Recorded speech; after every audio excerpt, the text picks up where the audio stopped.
आकाशवाणी संबलपुर आंचलिक खबर पढ़ुचन संपा राय। जुहार पहला मुखिया खबर। पंचायती राज दिवस अवसर आज अंत्योदय गृह योजनार 50,000 नु एतका हिताधिकारी को कार्यादेश बांटबे मुख्यमंत्री। ओडिशा के ज्ञान आधारित अर्थनीति करबार उपरे जोर दौछन सरकार।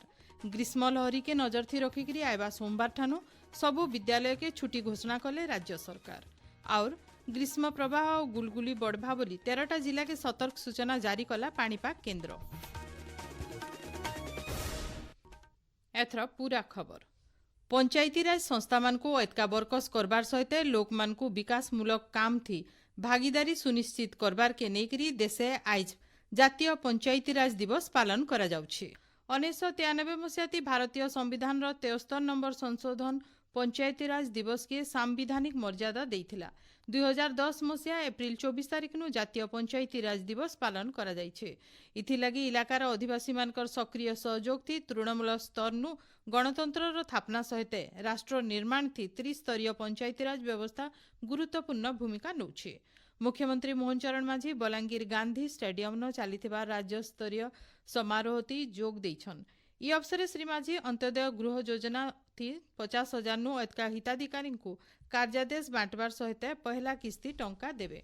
ओडिशा के ज्ञान आधारित अर्थनीति करबार उपरे सरकार जोर दौछन बोली मुख्यमंत्री मोहन चरण माझी कहिछन। संबलपुर ठाने जेएसडब्ल्यू और जापान रो जेएफई इस्पात निगम भितरे यौथ उद्योग स्थापना कार्यक्रम थी जोग देकरी मुख्यमंत्री कहिछन ए जॉइंट वेंचर रेंगाली रे एक इलेक्ट्रिकल स्टील सामान एठी प्रस्तुत करिवे।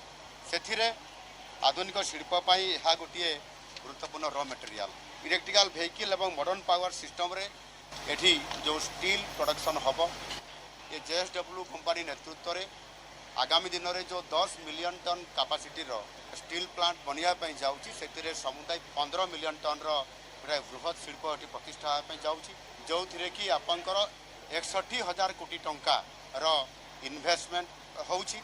ये जॉइंट वेंचर द्वारा जापान एवं भारत वर्ष रे ये संपर्क आहुरी बहुत वृद्धि हेबा पई जाउची। कार्यक्रम थी जोग देगिरी केंद्र शिक्षा मंत्री धर्मेंद्र प्रधान कहिछन संबलपुर और झारसुगुड़ा जिला सहित ओडिशा देशर अग्रणी इस्पात उत्पादन केन्द्र स्थली हेबा। केंद्र मंत्री कहिछन ई प्रकल्प अधीन थी ओडिशा न पाखापाखि 1 लाख कोटी टंकार पुंजी निवेश कराजिबा जेनटा खास करी उच्चा मानर गुणात्मक इस्पात उत्पादन उपरे केंद्रित रहबा। प्रकल्प अधीन थी ग्रीन स्टील उत्पादन उपरे जोर देकरी परिवेश सुरक्षा क्षेत्र न एतका ध्यान केंद्रित कराजिबा। जेएसडब्ल्यू और जापान रो जेएफई स्टील कॉर्पोरेशन भितरे मिलित उद्योग नु बछरक उत्पादन के 10 मिलियन टन के बढ़ावार योजना रही। शिल्प प्रतिष्ठा सहित स्थानीय नियुक्ति दक्षता विकास और सामाजिक सहभागिता के प्राधान्य देवार लगी श्री प्रधान जोर देइछन। प्रकल्प जरिए राज्य विश्व इस्पात मानचित्र थी गोटे प्रमुख केन्द्र भावे उभा हेबा बोली केन्द्र मंत्री कहिछन। ई अवसर बुर्लार वीर सुरेन्द्र साय वैषयिक विश्वविद्यालय विसुट परिसर न जोहो स्किल हब्र लोकार्पण हो जाइछे। प्रधानमंत्री नरेंद्र मोदी आयबा रविवार दिन सकालर 11 बजे आकाशवाणीर मन की बात कार्यक्रम जरिए देश और दुनिया सारा लोकर संगे विचार विनिमय करबे। इटा तांकर 133 नंबर मन की बात कार्यक्रम हेबा। मन की बात कार्यक्रम आकाशवाणी और दूरदर्शन जरिए आर AIR news website news on AIR mobile app थी प्रसारण कराजिबा। आकाशवाणी संवाद डीडी न्यूज पीएमओ ऑफिस और सूचना और प्रसारण मंत्रणालय यूट्यूब चैनल थी भी तार सीधा प्रसारण कराजिबा। प्रधानमंत्री हिंदी अभिभाषण उतरु आंचलिक भाषा थी तार प्रसारण कराजिबा। राज्य कार्यकारी नाय होतबार उन्नयनमूलक योजना मानकु बंद करबार लगी सरकार निष्पत्ति निछन। अतिरिक्त मुख्य शासन सचिवंकर अध्यक्षता गला 16 तारिख नु 3 दिन धरिकी ई बाबत समीक्षा बैठक होइथिला। बैठक थी 23टा विभागर योजना मानकर समीक्षा करा जायकरी गला 3 नु 4 बछर भितरे बजेट अनुदान नाय पाइथिबार योजना मानके बंद करा जिबा बोली निष्पत्ति हितला। केंद्रीय योजना थी हिताधिकारी माने सुफल पाइबार नेकरी पदक्षेप निया जिबा बोली अतिरिक्त मुख्य शासन सचिव कहिछन। भारत संचार निगम लिमिटेड बीएसएनएल रो 2025-26 आर्थिक वर्ष ओडिशा परिमंडल सामग्रिक भावे श्रेष्ठ प्रदर्शन लाई पुरस्कार पाइछे। नुआदिल्ली विज्ञान भवन ठाने केंद्र संचार मंत्री ज्योतिरादित्य सिंधियांकर अध्यक्षता हेतुआर समीक्षा बैठक थी ओडिशा सेवा राजस्व पाखापाखि 21 भाग अभिवृद्धि हासिल और निरंतर उच्च दक्षता लक्ष्य पूरा करबार सहित संतुलित उत्कर्ष लगी बीएसएनएल ओडिशा परिमंडल के सम्मानित करा जाइछे। उद्योग कारबार नेतृत्व वर्ग थी बीएसएनएल ओडिशा के स्वतंत्र मान्यता मिली। आपण माने खबर सुनुछन आकाशवाणी संबलपुर केन्द्रनु। राज्य जारी होइतबार जबर ग्रीष्म प्रवाह के नजर थी रखिकरी सरकार आयबा सोमवार ठानु सबु विद्यालय मान के छुट्टी घोषणा करिछन। विद्यालय और गणशिक्षा विभाग ई बाबत प्रस्ताव के मुख्यमंत्री मोहन चरण माझी अनुमोदन करिछन। गलाकाल स्वतंत्र रिलीफ कमिशनरंकर संगे आलोचना उतरु मुख्यमंत्री खरा छुट्टी के अनुमोदन करिथिबार नेकिरी विद्यालय और गणशिक्षा मंत्री नित्यानंद गंड गणमाध्यम के सूचना दैछन। वर्तमान ग्रीष्म प्रवाह जारी रही अत्यधिक ताती बढ़ी जहाँकि असह्य। आज माननीय मुख्यमंत्री ये हीट वेव सिचुएशन को अनुभव करी समस्त सरकारी एवं अनुदान प्राप्त विद्यालय तत्सहित बेसरकारी विद्यालय मानू आसंता 27/4/2026 ठारू 17/6/2026 पर्यंत खरा छुट्टी घोषणा निर्देश देइछन्ते। छात्र छात्री मानकर सुरक्षा के नजर थी रखिकरी सरकारी अनुदान प्राप्त आ बेसरकारी विद्यालय बंद रहबा हेले आघनु धारिज परीक्षा जनगणना काम आउ अलगा ऑफिस काम आगर बागिर जारी रहबा। भुवनेश्वर ठाने शिशु मानकर पाई ऑनलाइन सुरक्षा विषय जिला शिक्षा अधिकारी और अतिरिक्त जिला शिक्षा अधिकारी मानकर गुटे तालीम कार्यक्रम आयोज हो जाइछे।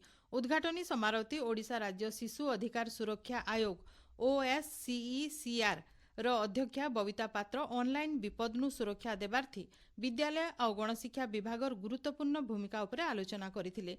विद्यालय और गणशिक्षा विभाग आयुक्त और शासन सचिव डॉक्टर एन तिरुमाला नायक शिशु और अभिभावक मानकर भितर सचेतनता सृष्टि करिकरी ऑनलाइन शोषणनु सेमानकु सुरक्षित रखबार के आह्वान देइथिले। ई कार्यक्रम थी OSCPCR ओसेपा विद्यालय और गणशिक्षा विभाग और चाइल्ड फंड इंडिया रो कर्मकर्ता सहित मोट 80 जन भाग नहीं। गोदावरीश मिश्र आदर्श प्राथमिक विद्यालय योजना अधीन थी विद्यालय तैयारी लगी 5 एकड़ जमी चिन्हट करी विद्यालय और गणशिक्षा विभाग के हस्तांतर करबार के राजस्व और विपर्यय परिचालना विभाग अतिरिक्त मुख्य शासन सचिव डॉक्टर अरविंद पाढ़ी सबू जिलापाल मानकु चिठी लिखिछन। विद्यालय और गणशिक्षा विभाग क्षेत्र स्तरीय अधिकारी तालमेल थी विद्यालय तैयार लगी 5 एकड़ सरकारी जमी चिन्हट करी विद्यालय और गणशिक्षा विभाग आवश्यक अधिग्रहण फॉर्म दाखल कले चिन्हट होइतबार जमी से विभाग के हस्तांतर लगी तुर्ती पदक्षेप नेबार के निर्देश दिया जाइछे। पुरीन महाप्रभु श्री जगन्नाथଙ୍କ रथयात्रा लगी रथ तैयारी काम जोरसोर थी चली। 4 नंबर दिन आज 3 ही रथ लगी तुम्ब तैयारी काम जारी रही। कर्ती सेवक माने फांसी काट चिरुछन सियाड़े विश्वकर्मा महाराणा और भोई सेवक माने तुम्ब मान के आकार दौछन। दरकार पड़ुथुबार 42टा तुम्ब भितरु 21टा माप प्रकार गड़ करी कर्ती सेवक माने जुगई दौछन। ई सबु तुम्ब भितरु 3 ही रथ महाराणा सेवक माने 10टा तुम्बर गोलेई काम शेष करिछन। दोलवेदी परिसरन रथ तैयारी लगी दरकार पड़ुथुबार कंटा तैयार करबार के अस्थायी कंभार शाल अनुकूल शेष होइछे। इतार सहित और कंटा निर्माण काम जारी रही। बरगढ़ जिलान डालुओ धान घिना काम मूल करबार लगी जिलापालंकर सम्मिलनी कक्षन जिला स्तरीय धान संग्रह कमिटी बैठक हो जाइछे। मंडी मान के पीबार पाइन विश्राम गृह और पर्याप्त परिमाणर तारपोलिन व्यवस्था करबार के निर्देश दिया जाइछे। पंचायत स्तर धानर FAQ मान और इनपुट सब्सिडी विषय चाषी मान को सचेतन करबार के निष्पत्ति होइछे। आयबा मास 11 तारिख नु जिलार 164टा धान घिना केन्द्र और 183टा मंडी न सकाल 6 बजे न 11 बजे तक धान घिना जिबा। एब तक जिलान 1,05,494 जन चाषी धान बिकबार के ना पंजीकरण करिछन। राज्य ग्रीष्म लहरी बढ़ुचे। आयबा 24 घंटा भितर जबर गरम और गुलगुली लगी भुवनेश्वर आंचलिक पाणीपाग विज्ञान केन्द्र तरफु 13टा जिला के सतर्क सूचना जारी करा जाइछे। झारसुगुड़ा न आज सबुनु जह दिनर ताती 44.8 डिग्री सेल्सियस रेकर्ड करा जाइथिबार बेले टिटलागढ़ न 44, संबलपुर न 43.6 और हीराकुद 43.4 डिग्री सेल्सियस रेकर्ड करा जाइछे। आयबा 2 दिन भितर राज्यर जिला मानकु सबुनु जह दिनर तापमात्रा थी खास परिवर्तन संभावना नाइन। आगे तापमात्रा 2 नु 4 डिग्री तक कमबा।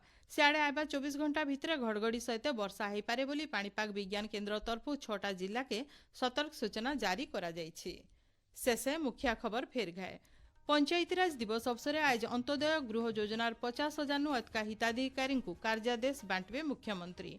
ओडिशा के ज्ञान आधारित अर्थनीति करबार उपरे जोर देउछन सरकार।